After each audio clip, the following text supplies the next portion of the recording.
Bà xong chỉ số phút mà bóng ôn trong lịch Việt Namថ្ងៃទី23 ខែ 5 2025 វីដេអូបងប្អូនការពីម្សិលមិញគឺចូលច្រើនមែនតើតែម្ដងចូលបាំងខ្ទង់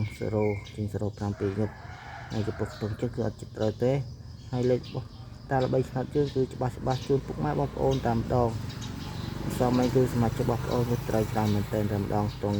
60ចេញពេលយប់ហើយលេខរបស់តាល្បីគឺមិនដូចលេខគ្រូគេផ្សេងទេលេខឲ្យតែលេខ2 3គ្រាប់ហើយលេខដឹងម៉ោងដឹងពេលវេលាតែម្ដងមិនដូចគ្រូគេឲ្យច្រើនម៉ោងច្រើនប៉ុសចាក់ម៉ោងនេះចេញម៉ោងនោះអត់ដូចគេទេគឺម៉ោង4កន្លះបើចាក់ស៊ីគឺស៊ីតែម្ដងបើចាក់ត្រូវតែម្ដងមិនអាចចាក់ម៉ោង4ម៉ោង6ឬចាក់ម៉ោង7ម៉ោង8ទេហើយចំពោះតម្រៃឆ្នោតនៅថ្ងៃទី23នេះគឺតាល្បីឆ្នោតយួនមានលេខច្បាស់ជូនពុកម៉ែបងប្អូនតែម្ដងហើយ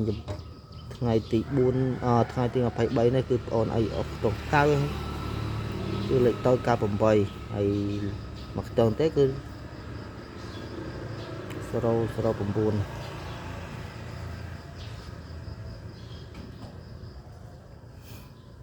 ពុកម៉ែបងប្អូនដែលចង់បានលេខអាចព្យាបសេវាជាមួយតាល្បីឆ្នោតយួនដែលមានហើយរងថ្ងៃនេះគឺដូរលេខដូរ profile ហើយដាក់រូបអ៊ូខុងតែម្ដងអ៊ូខុងតាល្បីឆ្នោតយួនអូនមានតែប៉ុណ្ណឹងហើយសូមពុកម៉ែបងប្អូនជួយតាមដានចុចមេដៃឬចុច